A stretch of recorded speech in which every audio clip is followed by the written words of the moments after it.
नमस्कार शेतकरी मित्रांनो. तर एप्रिल महिना जवळ आलाय आणि आपल्या सगळ्यांच्या डोक्यात एकच विचार सुरू आहे की बाबा आता असं काय लावायचं की मे जूनमध्ये बाजारात गेल्यावर आपल्या खिशात 4 पैसे चांगले येतील. जर तुमच्याही मनात हाच प्रश्न असेल तर मग तुम्ही अगदी योग्य ठिकाणी आला आहात. आज आपण फक्त कोणती पिकं द्यायची यावर नाही तर एका अशा हुशार प्लॅनबद्दल बोलणार आहोत ज्यामुळे खर्च कमी आणि नफा जास्त होईल. आता हा प्रश्न बघा, हा आपल्या सगळ्यांचाच प्रश्न आहे नाही का? होतं काय, बाजारात कुठल्या तरी पिकाला एकदम भारी भाव मिळतो, आपणही मोठ्या आशेनं तेच पीक लावतो. पण जेव्हा आपला माल बाजारात विकायला जातो तेव्हा बघतो तर काय, भाव पार पडलेले असतात. असं का होतं? हे चक्र काय आहे आणि यातून हुशारीने बाहेर कसं पडायचं? चला आज आपण हेच समजून घेऊया. पण एक मिनिट थांबा. पुढे जाण्याआधी एक छोटीशी पण महत्त्वाची गोष्ट. जर तुम्हाला अशीच शेतीमधली फायद्याची आणि कामाची माहिती हवी असेल तर आपल्या शेतकरी ज्ञान चॅनलला सबस्क्राईब करायला अजिबात विसरू नका. चला तर मग सुरू करूया. चला तर मग सगळ्यात आधी बघूया तो नफ्याचा सापळा नेमका आहे तरी काय. हा असा सापळा आहे ज्यात अनेक शेतकरी बांधव नकळतपणे अडकतात. या सापळ्याची सुरुवात होते एका आकर्षक बातमीने. बाजारात अचानक बातमी येते की अरे, अमुक भाजीला तर एकदम रेकॉर्ड ब्रेक भाव मिळालाय. आणि ही बातमी वाऱ्यासारखी पसरते. मग साहजिकच सगळ्यांचंच लक्ष त्या एकच पिकावर खिळून राहतं. आणि मग सुरू होते एक शर्यत. जास्त पैसे कमवण्याच्या आशेने सगळेजण एकाच वेळी तेच पीक लावण्यासाठी धावतात. अक्षरशः एकच गर्दी एकच दिशेने वाहू लागते. आणि याचा परिणाम तो तर आपल्या सगळ्यांनाच चांगलाच माहीत आहे. बाजारात एकाच वेळी इतका माल येतो, इतका येतो की मागणीपेक्षा पुरवठा कैक पटीने वाढतो. आणि मग काय होणार? ज्या भावाचं स्वप्न बघून आपण इतके कष्ट केले होते ते भाव पार जमिनीवर येतात. नफा तर दूरच राहतो आणि आपल्या हातात उरते फक्त निराशा. पण थांबा, निराश व्हायचं काहीच कारण नाही. खरी गंमत तर आता पुढे आहे. एका हुशार आणि साध्या धोरणाने हे चक्र आपण अगदी सहज तोडू शकतो.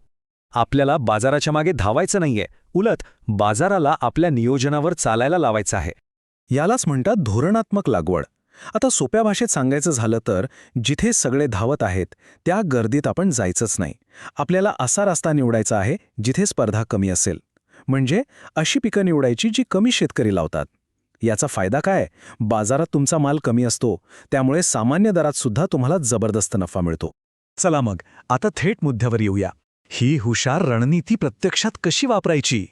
तर मी तुम्हाला एप्रिल महिन्यात लावण्यासाठी 5 जबरदस्त पिकांचे पर्याय सांगणार आहे. ही पिकं आहेत कारले, दोडका, भेंडी, कोथिंबीर आणि पालक. तर आपल्या लिस्टमध्ये पहिलं नाव आहे कारलं. उन्हाळ्याच्या हंगामासाठी हा एक एकदम उत्तम आणि कणखर पर्याय आहे. आणि जरा भाव बघा, सध्या बाजारात 450 ते 500 रुपये प्रति कॅरेटचा भाव चाललाय. आता विचार करा, जेव्हा बाजारात गर्दी नसते तेव्हा असा भाव मिळवणं किती सोपं होतं आणि नफा तर मग विचारायलाच नको. बरं, कारलं लावायचं असेल तर काही गोष्टी लक्षात ठेवा. साधारण 55 ते 60 दिवसांपहिली तोडणी सुरू होते. हे वेलवर्गीय पीक असल्यामुळे त्याला तार आणि बांबूचा आधार देणं खूप गरजेचं आहे. त्याने फळांची क्वालिटी चांगली राहते. आणि हो, एक खास टिप, मल्चिंग पेपर नक्की वापरा. त्याने पाणी पण वाचतं आणि उत्पादनही वाढतं. चला आता वळूया आपल्या दुसऱ्या पिकाकडे, दोडका. कारल्याप्रमाणेच हे पीक सुद्धा खूप फायदेशीर ठरू शकतं. दोडक्याचा भाव तर अजूनच भारी आहे. काही वेळेस तर 500 रुपये प्रति कॅरेटपर्यंत जातो. याचं कारण सोपं आहे. उन्हाळ्यात दोडका कमी लोक लावतात, त्यामुळे मागणी जास्त आणि पुरवठा कमी. आणि सगळ्यात चांगली गोष्ट म्हणजे याची लागवड पद्धत आणि खर्च बऱ्यापैकी कारल्यासारखाच असतो. आपलं तिसरं पीक आहे भेंडी. हे पीक म्हणजे उन्हाळ्याचा खरा मित्र आहे. ते जास्त तापमान सहज सहन करतं आणि कमी वेळेत उत्पन्न द्यायला सुरुवात करतं. भेंडीची सगळ्यात मोठी खासियत काय माहितीये? ती 45-46 डिग्री तापमानात सुद्धा मस्त तग धरते. फक्त 45 ते 50 दिवसांत उत्पन्न सुरू होतं. आणि बघा, जरी सरासरी 25-30 रुपये किलोचा भाव मिळाला ना तरी पीक लवकर हातात येतं, म्हणून ते परवडतं. फक्त एकच काळजी घ्यायची, सुरुवातीलाच भुरीरोगवर नियंत्रण मिळवलं की फवारणीचा मोठा खर्च वाचतो. आता बोलूया अशा पिकाबद्दल जे कमी दिवसात जास्त पैसे मिळवून देतं, कोथिंबीर. उन्हाळ्यात तर याला अक्षरशः सोन्याचा भाव असतो. विचार करा, फक्त 35 ते 40 दिवसांत पीक तयार. उन्हाळ्याच्या गरमीमुळे तिचं उत्पादन कमी होतं, त्यामुळे बाजारात आवक घटते आणि भाव वाढतात. पाणी देण्यासाठी स्प्रिंकलर किंवा रेन पाईपचा वापर केला तर रिझल्ट एकदम भारी येतो. कमी गुंतवणूक आणि जास्त नफा, यालाच म्हणतात स्मार्ट शेती. आणि आपल्या लिस्टमधलं शेवटचं पण तितकंच महत्त्वाचा पीक आहे पालक. एक विश्वासार्ह आणि पुन्हा पुन्हा उत्पन्न देणारं पीक. पालकाचा सगळ्यात मोठा फायदा म्हणजे एकदा लावा आणि अनेकदा कापा. पहिली कापणी फक्त 25-30 दिवसांत सुरू होते आणि त्यानंतर तुम्ही त्याच पिकातून 4 ते 5 वेळा तोडा घेऊ शकता. बाजारात याची मागणी कायम असल्यामुळे भावाची फारशी चिंता नसते.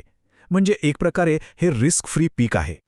तर बघा, योग्य पीक निवडलं म्हणजे अर्धी लढाई आपण जिंकली. पण खरी हुशारी आहे खर्च कमी करण्यात. चला आता तेच बघूया. खर्च कमी कसा करायचा? तर उत्तर आहे खतांच्या योग्य वापरात. बघा, एक आहे आपली पारंपरिक पद्धत, म्हणजे सुरुवातीलाच जमिनीत महागडा बेसल डोस टाकणे, आणि दुसरी आहे स्मार्ट पद्धत, म्हणजे ठिबक सिंचनामधून गरजेनुसार पाण्यात विरघळणारी खतं देणे. फरक स्पष्ट आहे. स्मार्ट पद्धतीत खर्च कमी आणि फायदा जास्त होतो. आणि हे करणं एकदम सोपं आहे. पहिली पायरी, सुरुवातीचा तो महागडा बेसल डोस टाळा. दुसरी पायरी, ठिबक सिंचन वापरा आणि त्यातून पाण्यात विरघळणारी खतं द्या. तिसरी पायरी, पिकाच्या वाढीनुसार योग्य ग्रेडचं खत निवडा. आणि चौथी पायरी, कमी खर्चात जास्त उत्पन्न मिळवा. बघा किती सोपं आहे. आणि एक गोष्ट कायम लक्षात ठेवा, जर आपलं पीक निवडण्याचं नियोजन बरोबर असेल आणि खर्च नियंत्रणात असेल ना, तर बाजारात भाव कमी जास्त झाला तरी फारसा फरक पडत नाही. तुम्हाला सरासरी दरात सुद्धा हमखास नफा मिळतो. कारण यशस्वी शेती ही अंदाजावर नाही तर हुशारीवर आणि योग्य नियोजनावर चालते. तर जर तुम्हालाही शेतीकडे अशाच नवीन आणि फायदेशीर दृष्टिकोनातून बघायचं असेल तर आपल्या शेतकरी ज्ञान चॅनलला सबस्क्राईब करायला विसरू नका. आम्ही तुमच्यासाठी अशी जबरदस्त आणि कामाची माहिती घेऊन येत राहू. भेटूया पुढच्या वेळी. धन्यवाद.